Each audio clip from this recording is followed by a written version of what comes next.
사랑에도 공부가 필요하다. 밤늦게 퇴근을 한 여자는 베란다 창문을 열다가 화초의 잎이 축 늘어져 있는 것을 발견했다. 부지런히 자랐고 유난히 무성해서 여름에는 매일 물을 주어야 했는데 비가 잦고 습기 찬 계절이라 방심을 했다. 하루 이틀 걸러도 괜찮을 줄 알았다. 하지만 아니었다.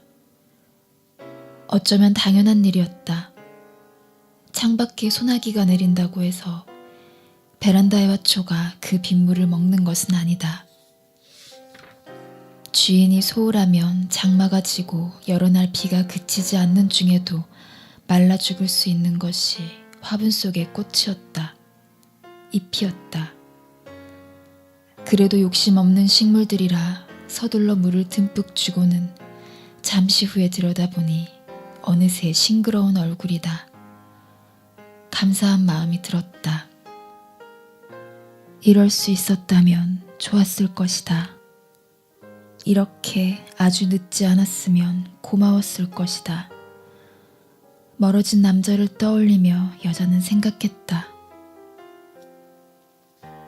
그에게 다른 사람이 생겼다는 소식을 듣고 여자는 어리둥절했다. 믿을 수 없었다. 남자는 처음부터 변함없이 헌신적인 사람이었다. 그녀가 가장 중심이었다. 그녀가 가장 먼저였다. 달라졌다니, 변심이라니 상상도 못했던 일이다. 예기치 못한 현실을 인정할 수 없어서 여자는 좀 헤맸다. 믿기지 않는다는 듯 이유를 묻자 남자는 대답했다. 너를 사랑했어. 하지만 늘 외로웠지. 노력할수록 더 외로웠어. 지금도 너는 나에게 좋은 사람이야. 하지만 나도 이젠 사랑을 받고 싶어. 달라져 보겠다고 말했던 건 오기 때문이었는지도 모른다. 남자는 고개를 저으며 말했다. 너는 달라지지 않아. 네 옆에 있으면 나는 계속 외로울 거야. 바닷물을 마시는 기분이었다고 남자는 말했다. 분명 물인데 마시면 마실수록 목이 말랐다고 했다. 여자가 주는 마음이나 노력이 남자에게는 맞지 않았던 모양이었다. 돌아보면 소홀했다. 남자가 늘 거기 같은 자리에 있어줄 거라 믿고 여자는 자신이 하는 일을 관계나 사랑보다 앞에 놓고 살았다. 그래도 변심한 당신 참 나쁘다고 남자를 원망하며 보내었지만 오늘 작은 화분을 들여다보며 여자는 새삼 미안해졌다. 내 안에 들여놓은 것들에겐 책임이 있다. 그런데 목마르게 했고 혼자 갈증을 견디게 만들었다. 힘들게 하고 싶었던 것은 아니다. 다만 서툴렀기 때문임을 그도 지금쯤은 이해했을까. 부디 그렇기를. 미안한 마음에 여자는 괜히 화초를 쓰다듬었다. 이제 와서 자꾸 미안한 마음이 들어 그랬다.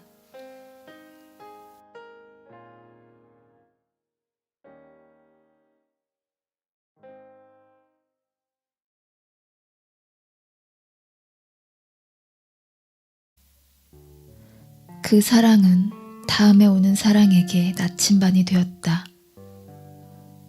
여자는 지난 주말 동쪽 바다에 다녀왔다. 그 사람과 자주 가던 바다를 이제는 웃으면서 볼 수도 있을 것 같아서였다.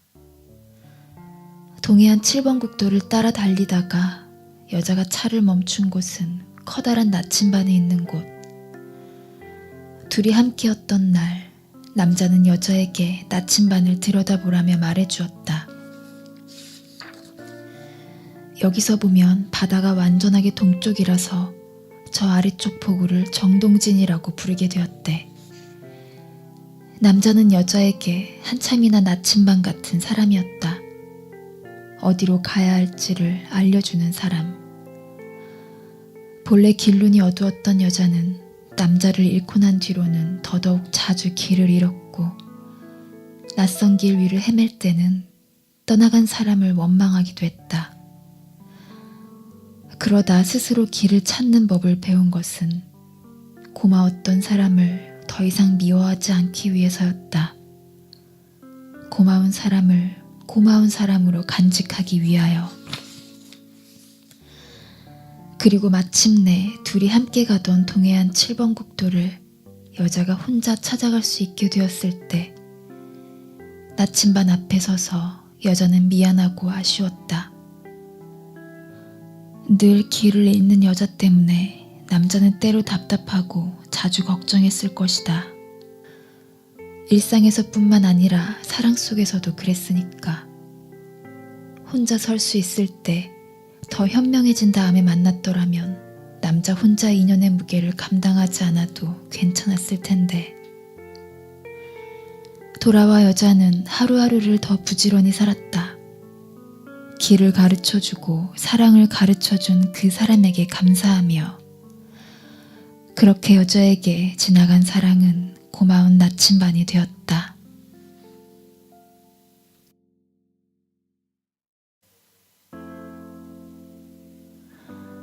이토록 뜨거운 순간 그 너머. 때론 가장 사랑했던 것이 가장 큰 아픔을 남기기도 한다. 남자는 여자의 눈을 좋아했다.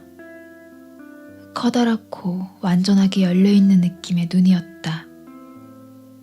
눈동자색이 유난히 엷어서 햇빛 좋은 날에는 곧잘 눈물을 흘리던 여자였다. 그래서 남자는 여자에게 자주 선글라스를 선물했고, 흐린 날과 비 오는 날을 즐거워하게 되었다.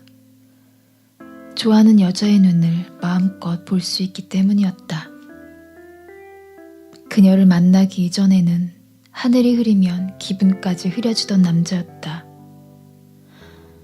여자를 만나고 좋아하게 된 것들이 더 있었는데, 예를 들면 꼼짝도 않고 앉아있는 조용한 시간 같은 것이었다.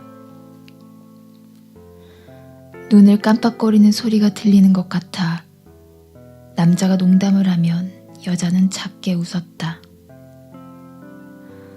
깔끔하고 야무지게 생긴 여자였으나 눈가만은 허술하여 좋았다. 감정이 고스란히 드러났다. 숨겨지지 않았다. 말이 많지 않은 사람이었지만 내가 모르는 마음을 품고 있는 것은 아닐까 조바심 내지 않아도 되었다. 늘 그녀의 솔직한 눈이 좋았다. 그 햇살 좋던 날을 제외한다면. 창가에 나란히 앉아 있었는데 여자의 눈에서 눈물이 떨어졌다. 태양이 뜨거운 여름날이었다. 여자는 서둘러 선글라스를 꺼냈었지만 눈물은 그 아래로 그치지 않고 흘렀다. 그렇게 이별은 시작되었다. 눈을 통해 다 볼 수 있다고 생각했던 건 남자의 착각이었던가 보다. 여자가 말한 이별의 이유라든가 섭섭함 같은 것은 남자가 눈치채지 못했던 것들이었다. 이별하고 시간이 꽤 흘러 아프지 않게 추억할 수 있으니 이제 됐구나 싶었는데 길에서 여자를 보았다. 마주서는 순간 더 보고 싶어지는 사람이었다. 보고 싶은 마음은 사라진 게 아니었다. 눌러둔 것이었다. 울컥하는 감정을 숨기고 애써 밝게 인사를 건넸다. 여자 또한 밝은 목소리였다. 가볍게 안부를 묻고 둘은 다시 멀어졌다. 선글라스를 벗지 않아 그리운 눈매는 볼 수 없었다. 그 눈은 오늘 어떤 이야기를 하고 있었을까? 그녀의 커다랗고 허술하던 눈가가 밤늦도록 아프게 떠올랐다. 그제서야 남자는 알게 되었다. 가장 사랑했던 것이 가장 큰 아픔이 된다. 가장 아름다웠던 것이 가장 깊은 슬픔이 된다. 진짜 사랑이라면 끝난 뒤엔 정말이지 그렇다.